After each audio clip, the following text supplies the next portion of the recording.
Et bonjour à tous, aujourd'hui très heureux de vous retrouver sur le BTC qui fait le yo-yo comme il peut souvent le faire et aime souvent le faire. C'est-à-dire que hier on perd quasi 10%, aujourd'hui on regagne quasi 10%, vraiment magnifique. Enfin de la volatilité qui peut être retrouvée sur le BTC. D'ailleurs on va interpréter ce qui est en train de se passer par rapport au trade. C'est-à-dire qu'on le sait, on a une position d'achat positionnée bien, dans ce fameux rectangle vert. Et voire même si vous achetez sur plusieurs paliers d'achat pour le trading, on a un premier palier ici au 42 600, pardon, et un peu plus bas qui n'a pas été touché aux 38 700 $. On va regarder du coup comment on va positionner plus tard son stop loss. Je vais voir toutes les figures, tous les retracements baissiers qu'il peut y avoir pour vous montrer bien la précaution que vous devrez mettre en place par rapport à cela. Parce que oui, même si ça monte, il y a toujours des chasses au stop. Donc ça peut très bien monter là par exemple et puis après chasser le stop. Et si vous avez été trop agressif, malheureusement vous faire sortir du marché. On va en parler, on va regarder tout ça simplement, les niveaux auxquels il faudra faire attention par rapport au stop loss bien entendu. Malgré tout, tout ça sera fait après la nouvelle petite intro.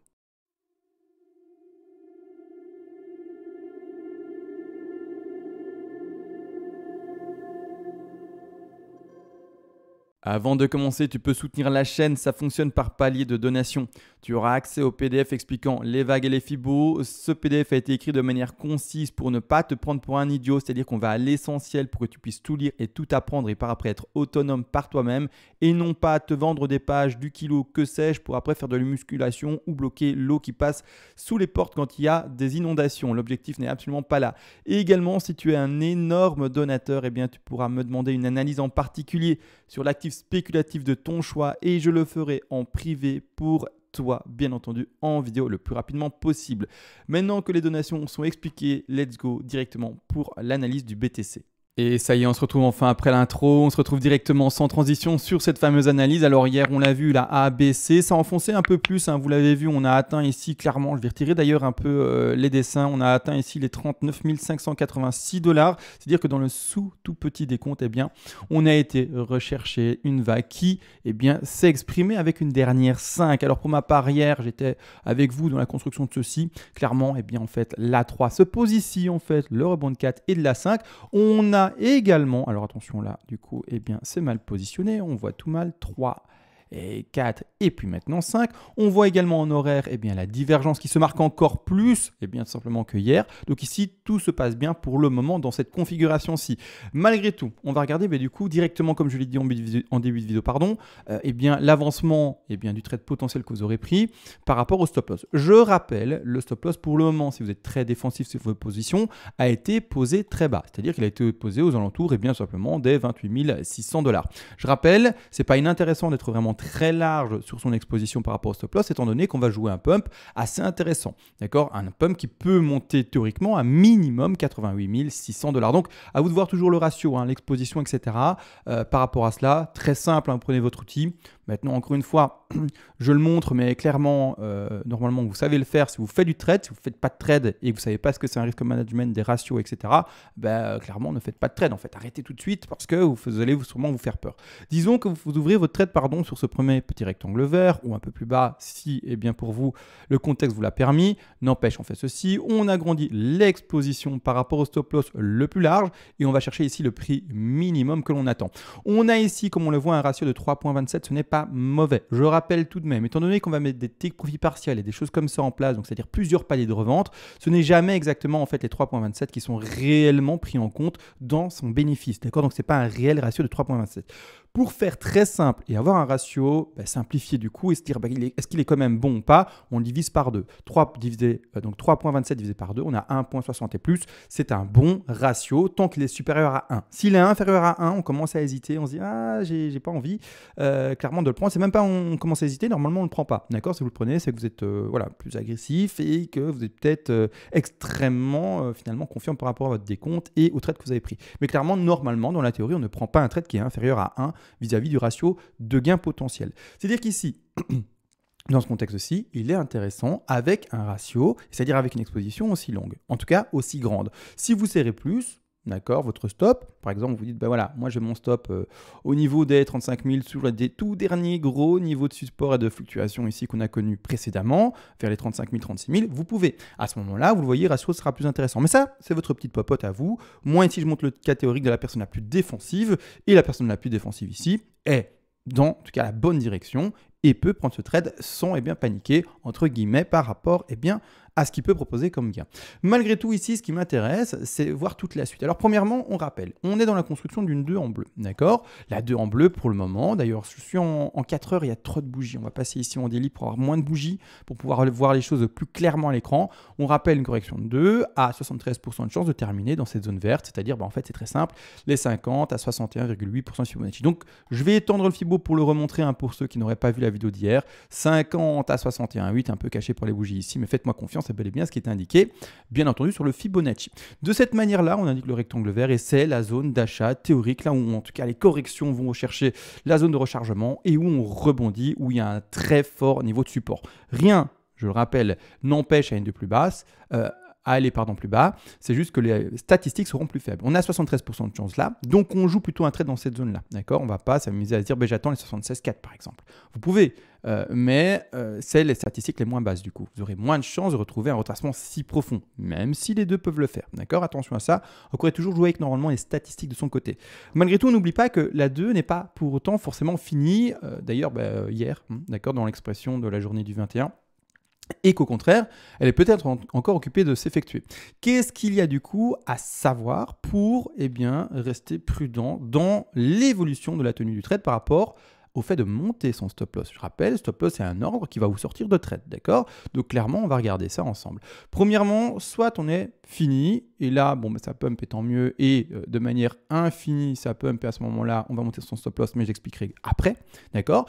Maintenant, on empêche, on ne monte pas son stop loss tant qu'on n'a pas confirmer un très joli pump actuellement qui atteint près du sommet de la 1.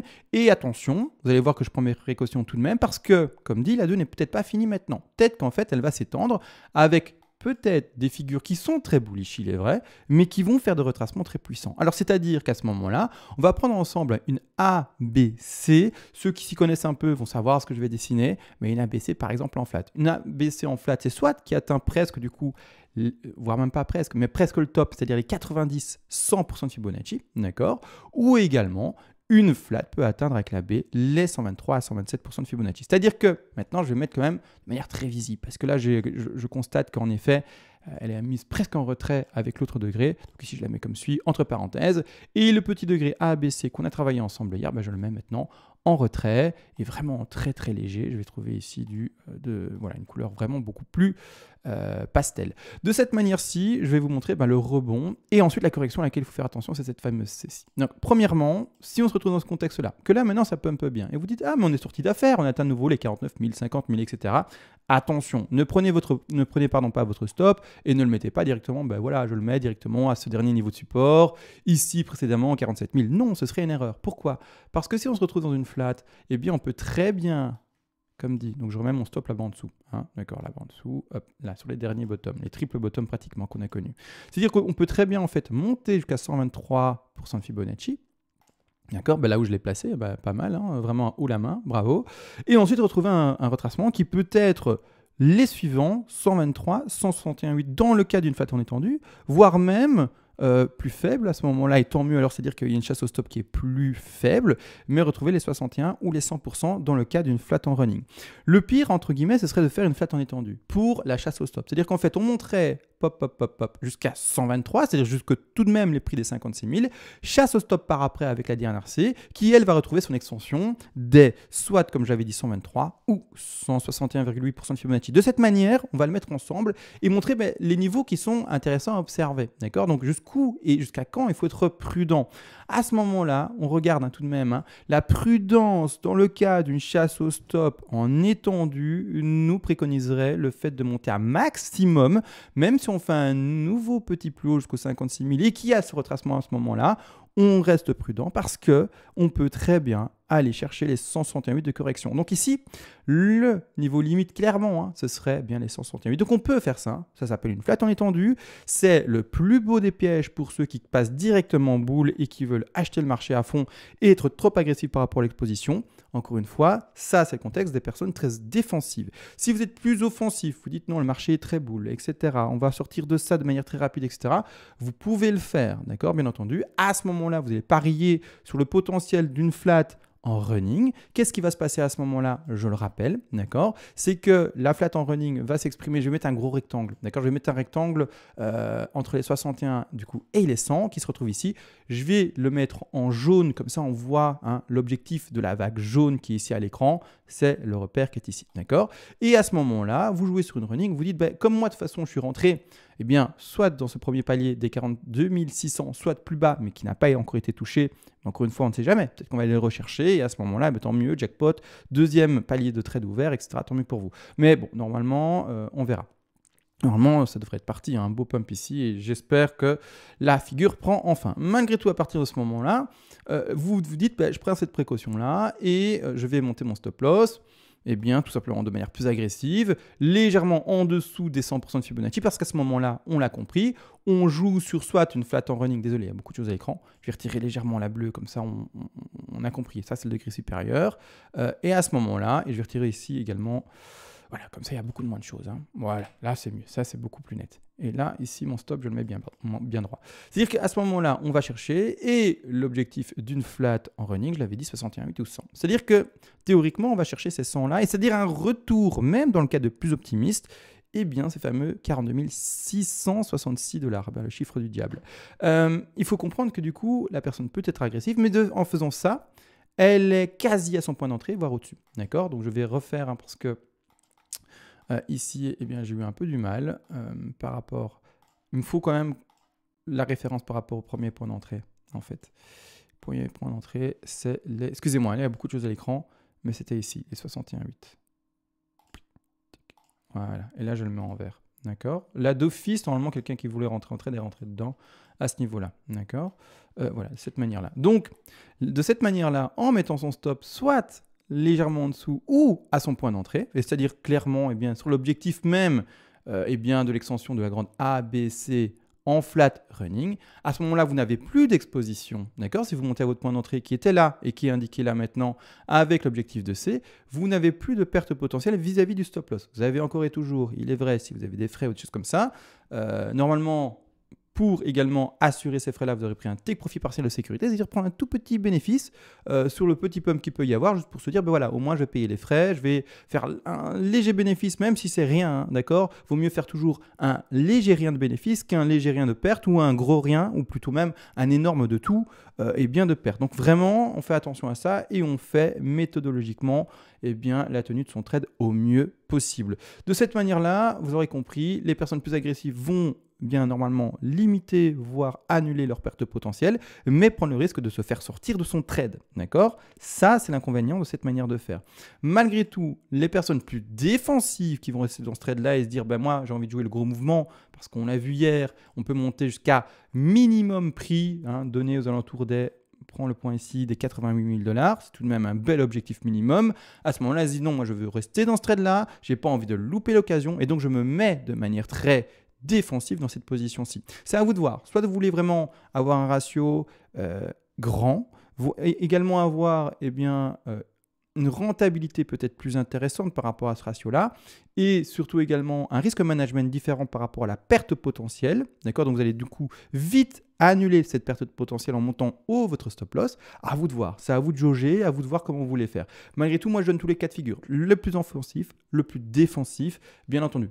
Donc vous l'avez vu ici à l'écran, on fait attention à cela. Même si on fait un plus haut par rapport à ce dernier top qui a été fait en septembre, le 7 septembre d'année 2021, même si on fait un plus haut et qu'on va chercher jusqu'aux 55 000, 56 000 $, on fait attention à cette chasse au stop parce que la figure 2, c'est-à-dire la vague numéro 2 que l'on voit ici à l'écran, n'est peut-être pas déjà finie et peut-être qu'elle va mettre une semaine, 2 semaines, 3 semaines à se développer, même si le BTC fera encore et toujours, je vous l'ai dit, des plus hauts. De cette manière, je vais remettre ma vague 2. En fait, là, je cherche sur mon écran, je suis un peu perdu. Le fait de la mettre en visible, voilà, comme ça, pardon. Tout simplement. Donc, on fait attention à ça. Et également, on peut faire d'autres figures, WXY ou des choses comme ça. Ça reste, entre guillemets, la même configuration qu'une flat. Attention, pas d'une flat à 123. Je parle d'une flat qui irait chercher ses 90, c'est 100% grand maximum. On fait attention au retracement également. J'hésite à vous le montrer parce que ça va être fort long alors que c'est pratiquement la même chose, la même explication. Je vais juste montrer la figure, d'accord? Je ne vais pas aller loin dans les détails par rapport à cela. Donc, je prends une WXY, le décompte va être différent différent. Hein. WXY, c'est par exemple du 3, 3, 3, d'accord, tout simplement. WX et puis après Y, qu'on peut retrouver également.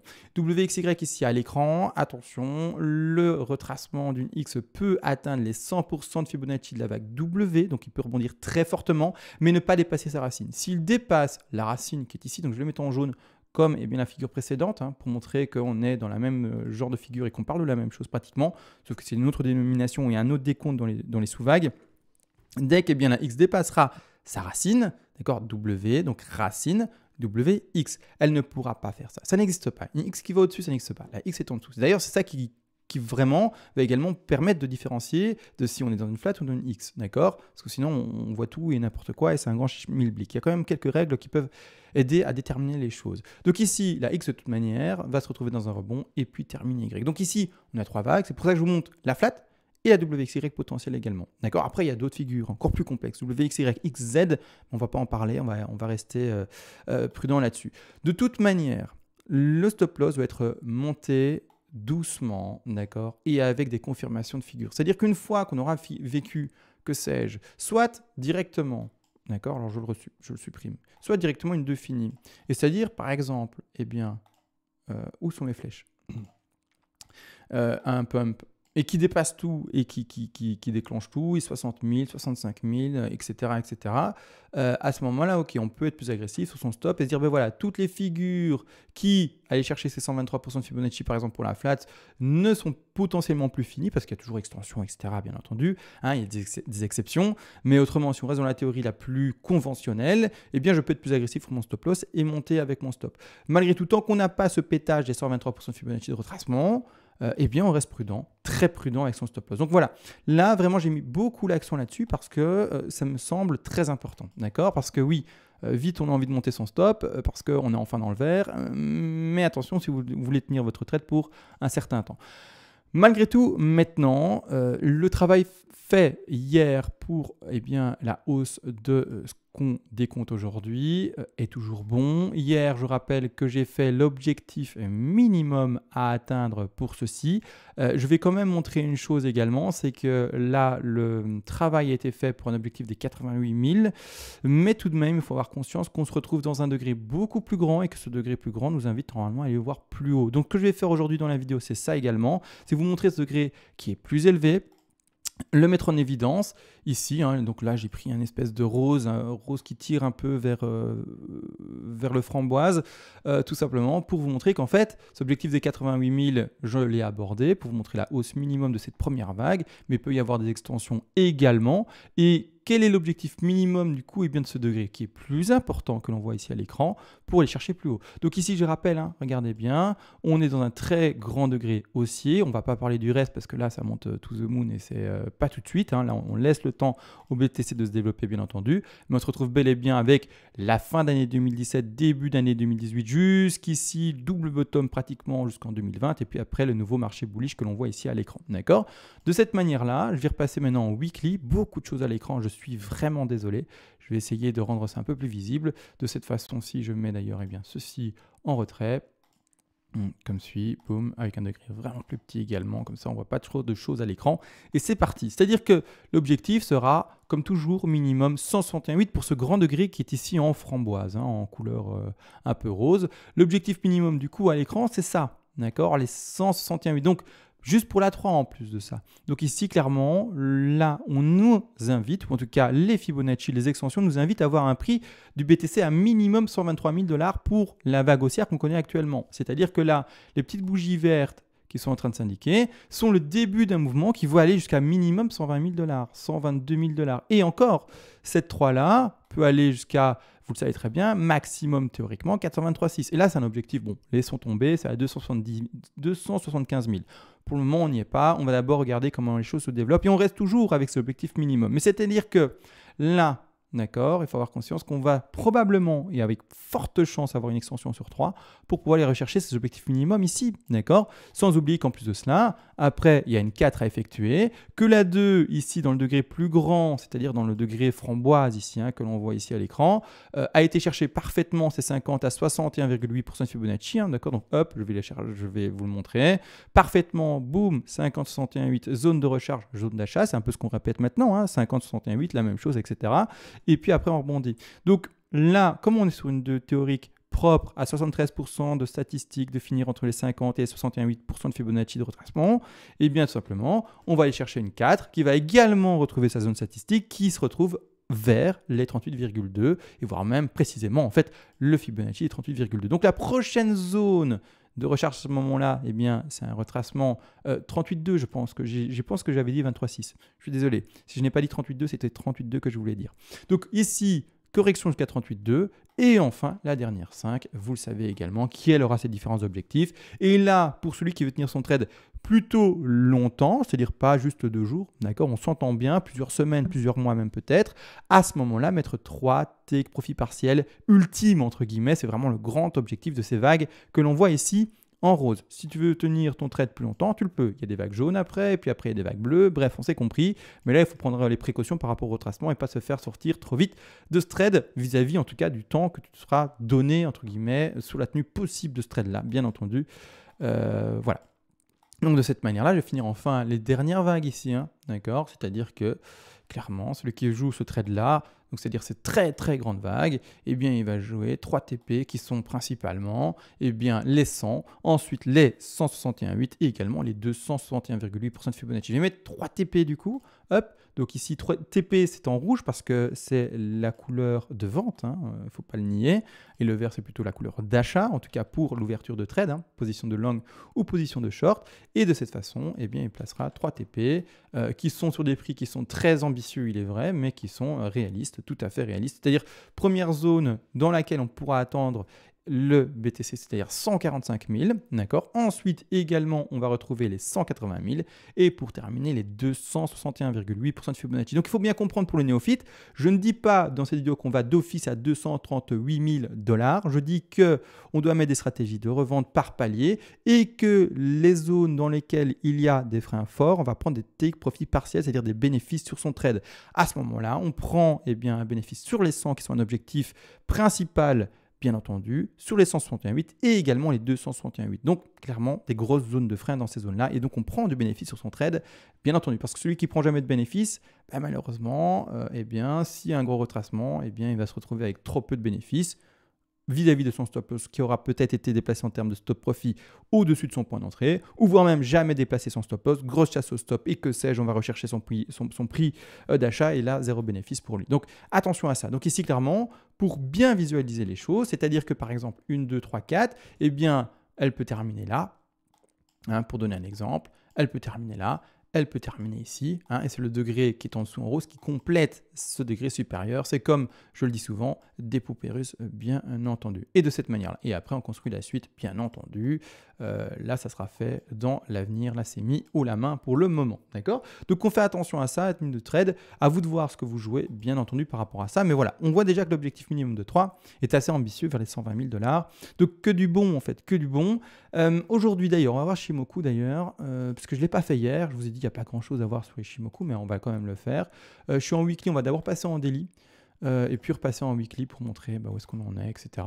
Ishimoku, hop, et je vais également le mettre en évidence sur votre écran pour ceux qui ne connaissent pas les noms des lignes, des courbes, ici tout simplement. C'est-à-dire que je vous ai mis ici à gauche lagging span, etc. Je rappelle juste, la lagging span, chez vous sera écrit Shikuspan en blanc, parce que c'est le nom qui est également beaucoup vu sur Internet, et de cette manière-là, je vous donne les deux noms. Donc lagging span égale Shikuspan également, d'accord, ici. Donc de cette manière-là, pour le moment, qu'est-ce qui se passe? Bon, on est toujours, d'accord, d'ailleurs maintenant, en daily sur la SSB. On est au-dessus, d'accord? Donc ici, c'est déjà un bon signal. On a été prendre support sur cette SSB. Donc ici, clairement, il y a des gens qui rentrent en trade, qui se disent, tant que cette SSB n'est pas cassée, bien clairement, on a un bon signal d'achat, un bon niveau de support, et donc je vais passer à l'achat dessus. Donc ici, il y a des gens qui sont probablement rentrés en trade sur ce niveau-là. Malgré tout, j'ose le rappeler qu'un signal d'achat sur notre indicateur Ishimoku ne suffit pas par rapport à un gros support à ce niveau-là, etc. Un signal d'achat donné par Ishimoku, c'est plusieurs combinaisons à la fois de la lagging span, à la fois également de la Kijun et également, vous l'aurez compris, de la SSB. C'est-à-dire que pour le moment, la lagging span, que j'appelle également Shikuspan, se retrouve sous le cours en daily. D'accord? Donc là, maintenant, on a plutôt un signal qui ne nous invite pas à acheter directement. Il faudra, pour avoir un signal clair et plus précis, qu'à la fois la lagging span, Shikuspan transperce tout ceci et monte au-dessus du cours, c'est-à-dire que je vais tout simplement l'illustrer avec une flèche, une petite flèche, une petite flèche, une petite flèche. Rapidement, je vais la mettre en blanc juste après. Je vais retirer d'ailleurs l'élément qui va me gêner autrement. Bon, on simule le cours, hop, et il monte, d'accord? La flèche que je viens de mettre maintenant, c'est une simulation du cours. Et du coup, également, la retranscription, vous l'aurez compris, de la fameuse Chikuspan Lagispan à 26 périodes en arrière. Donc ici, ce que je viens d'indiquer, il y en a qui se disent, mais non, là, tu as fait la Laginspan, c'est la même, d'accord? La Laginspan, c'est en fait le cours reporté en arrière. Regardez, la hauteur là, c'est la hauteur là, d'accord? Donc, on prend toujours d'ailleurs la clôture des bougies et non pas la mèche pour la Laginspan, mais et Chikuspan également d'ailleurs, je vous rappelle les deux mêmes noms. Malgré tout, c'est-à-dire que pour avoir ce signal d'achat, et donc le signal d'achat se fera quand on cassera à la fois la Kijun et également ici le cours avec la Laginspan, eh bien il faudra que le cours pump de cette façon-ci, ou en tout cas qu'il aille vers le haut tout simplement, et qu'il donne ses niveaux d'achat. Donc il faudra maintenir la SSB, également casser le cours avec la Laginspan, Chikuspan, et également, de toute façon, eh bien, casser la Kijun, d'accord? Donc là, on aura un signal d'achat important par rapport à Ishimoku. Malgré tout, il y a des gens qui se disent, ben voilà, SSB est là, gros nuage est là, on va avoir du mal à le percer, parce que il est assez large. Donc par exemple, pour donner une analogie, ici il est moins large, là il est plus large, on a un gros niveau de support, d'accord? Donc voilà, il y a des gens qui vont rentrer en trade et ce n'est pas un problème non plus, d'accord? Ils vont anticiper le signal donné par Ishimoku, prendre peut-être plus de risques bien entendu, mais ce n'est pas grave, bien entendu, ça leur permettra d'avoir un risque management différent, un ratio peut-être plus grand et bien entendu une exposition qui sera du coup plus petite que s'ils devaient attendre une confirmation de pump. Maintenant que ça c'est expliqué par rapport à Daily, bon ben voilà, on n'a pas par rapport à pour le moment en daily Ishimoku de réelle position d'achat, on est plutôt dans une position de temporisation. Et c'est bel et bien ce qu'il fait en ce moment, c'est plutôt un range qui nous dessine que plutôt un pump vertigineux direct. D'accord, on est vraiment dans la même zone de prix depuis un bon moment, et c'est-à-dire plusieurs mois, comme vous le savez. On va passer directement en weekly, voir s'il y a quelque chose à dire, tout simplement. Est-ce qu'il y a quelque chose, est-ce qu'il n'y a rien à dire? Ok, voilà la Laginspan qui en weekly est toujours, donc Chikuspan également, toujours sous le cours. Ici elle a pumpé avec le précédent pump qu'on a connu. Échec sur les derniers tops, pour le moment elle recharge. Elle est en dessous, on est toujours sur un marché qui est en recharge, c'est-à-dire en temporisation également, d'accord? On est sur un support qui est lui-même le nuage au-dessus de la SSB, donc tout se passe bien. Et pour le moment, on est sous la Kijun. Donc pour quelqu'un qui s'appuie sur le weekly, il n'a toujours pas de signal d'achat. Il faudra à la fois casser le Kijun et à la fois que la Laginspan elle pète ici tout simplement, elle est bien les prochains niveaux de résistance qui sont en fait dessinés le cours. Les bougies, c'est la résistance pour la Chikuspan, la ligne blanche, d'accord? Pour ceux qui ne suivaient pas et qui n'ont pas compris tout de suite, la ligne blanche doit percer le cours, d'accord? C'est-à-dire elle doit percer ces fameuses bougies. Et c'est ça qui joue la résistance. C'est la mémoire du marché. Donc de cette manière-là, c'est ce qu'on attend. On attend cette expression-là. En weekly, pour le moment, toujours zone de temporisation.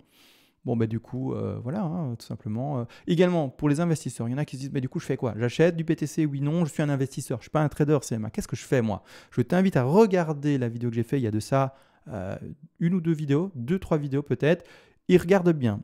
Sur la miniature, il y a une Lamborghini. D'accord? C'est toujours la même. C'est la théorie pure pour les investisseurs. Si tu ne sais pas quoi faire, quand investir, regarde cette vidéo-là, j'explique tout.